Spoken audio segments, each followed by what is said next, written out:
বরিশালের রান্নাঘর থেকে আপনাকে স্বাগতম। আজকের রেসিপিতে থাকছে কাঁকরোল আলু দিয়ে কাতলা মাছের পাতলা ঝোল। আশা করছি আপনাদের কাছে রেসিপিটা ভালো লাগবে। সম্পূর্ণ ভিডিওটা দেখে পাশে থাকবেন এবং নতুন নতুন ভিডিও পেতে লাইক কমেন্ট করে শেয়ার করে এবং ফলো করে পাশে থাকবেন। আসসালামু আলাইকুম এভরিওয়ান, কেমন আছেন? আশা করি ভালো আছেন। আলহামদুলিল্লাহ, আমিও আপনাদের দোয়া এবং সাপোর্ট পেয়ে অনেক অনেক ভালো আছি। তো যাই হোক, শুরু করা যাক আজকের রেসিপিটা। তো আজকে সকাল সকাল ঘুম থেকে উঠে বাজারে চলে গেলাম। বাজার থেকে 2 কেজি ওজনের একটি কাতলা মাছ নিয়ে আসলাম। কাতলা মাছটা কেটে আমি পরিষ্কার করে নিয়ে আসছি, কারণ আমি মাছ কাটতে পারি না ওইভাবে ভালো। তো বাজার থেকেই কেটে এনেছি। তো এখন মাছটাকে আমি ভালো করে পরিষ্কার করে ধুয়ে নেব।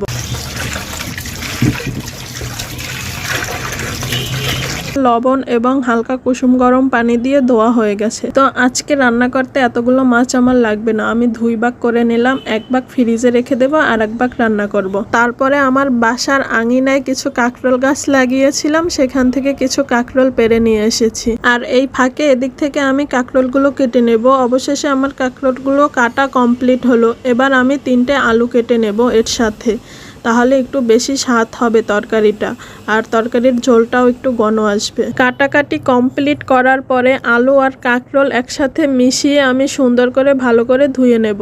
এই পাশে মাছটাকে আমি লবণ মাখিয়ে রেখে দিয়েছিলাম আধা ঘন্টার জন্য। এখন সুন্দর করে পরিষ্কার করে ধুয়ে নেব।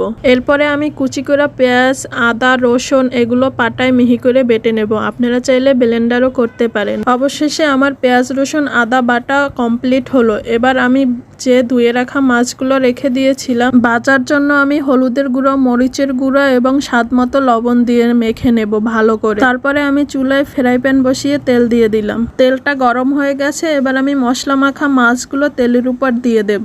5 মিনিট এক পিঠ তেলের উপর রাখার পরে ওই পিঠ হওয়ার জন্য উল্টিয়ে দেব, যেন ওই পিঠটা ভালো করে হয়। এই পিঠ মাছ ভাজার জন্য 5 মিনিট আবার অপেক্ষা করব। তো 5 মিনিট পরে আমার মাছ ভাজা কমপ্লিট হয়ে গেল। এবার রান্নার প্রসেসিং শুরু করব। তারপরে আমি কড়াই বসিয়ে তেল দিয়ে দিলাম।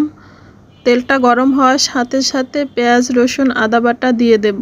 তো এবার পেঁয়াজ, আদা, রসুন বাটা মশলাটাকে ভালো করে কষিয়ে নেব এবং স্বাদ মতো লবণ দিয়ে দেব। লবণ দেওয়ার পরে এবার মরিচের গুঁড়ো, হলুদের গুঁড়ো, জিরের গুঁড়ো দিয়ে মশলাটাকে ভালো করে কষিয়ে নেব। মশলা কষানো শেষ। এখন ধুয়ে রাখা কাঁকরোল আর আলুগুলো আমি সুন্দর করে কষিয়ে নেব। কষানোর সময় খেয়াল রাখতে হবে নিচে যেন লেগে না যায়। এবার আমি পরিমাণ মতো পানি দিয়ে দেব, কুসুম গরম পানি, যতটুকু ঝোলের জন্য প্রয়োজন। তারপরে চারপাশের মশলাগুলো লাড়া দিয়ে ভালো করে সুন্দর করে 5 মিনিটের জন্য ঢাকনা দিয়ে দেব। তারপর 5 মিনিট পর ঢাকনা উঠিয়ে ঝোলটা যখন টকবক করে ফুটবে, তখনই ভেজে রাখা মাছটা দিয়ে দেবেন।